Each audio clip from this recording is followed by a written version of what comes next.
बालमित्रांनो, आज मी तुम्हाला छान मॉरल स्टोरी सांगणार आहे. तर आपल्या गोष्टीचं नाव आहे तेनालीरामची चतुराई.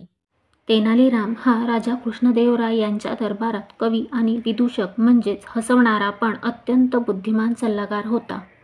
तेनालीराम हे त्यांच्या चातुर्य, विनोदबुद्धी आणि शहाणपणासाठी प्रसिद्ध होते. त्यांनी अनेक वेळा आपली हुशारी वापरून राजाला आणि राज्याला संकटातून वाचवले. तेनालीराम हे तेलुगू भाषेतील कवी होते.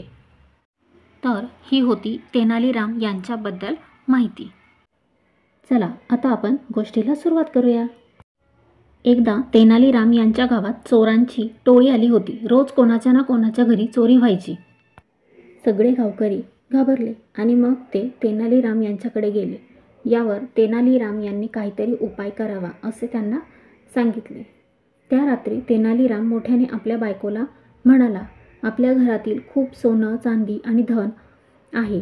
आपण ते बागेतल्या विहिरीत लपवूया आणि ती सगळ्यात सुरक्षित जागा आहे असे त्यांनी मुद्दाम त्यांच्या बायकोला सांगितले. हे सर्व बोलणे चोरांनी खिडकीतून ऐकले. त्यांना वाटलं की आता आपल्याला धन सहज मिळणार. मध्यरात्री चोर आले आणि विहिरीतून पाणी काढत धन शोधू लागले. पण तिथे काहीच नव्हतं. तासनतास पाणी काढून त्यांनी विहीर रिकामी केली.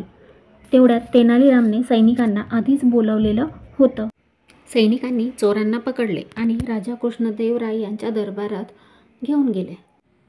राजा कृष्णदेवराय यांनी चोरांना कठोर शिक्षा केली व तेनालीराम यांच्या चतुराईचे कौतुक केले. त्यांना योग्य बक्षीस दिले. तर ही होती तेनालीराम यांच्या चतुराईची गोष्ट. तुम्ही या गोष्टीतून अक्कल आणि हुशारीने कोणत्याही संकटावर मात करता येते हे तुम्हाला या गोष्टीतून शिकायचे आहे. आणि हो, तुम्हाला ही गोष्ट आवडली असेल तर चॅनलला लाईक करा, शेअर करा आणि सबस्क्राईब करा. आणि हो, तुम्हाला अजून अशा कोणत्या गोष्टी पाहायला ऐकायला आवडतील ते कमेंट करून नक्की सांगा. गोष्ट पूर्ण ऐकल्याबद्दल तुम्हा सर्वांचे मनापासून खूप खूप धन्यवाद.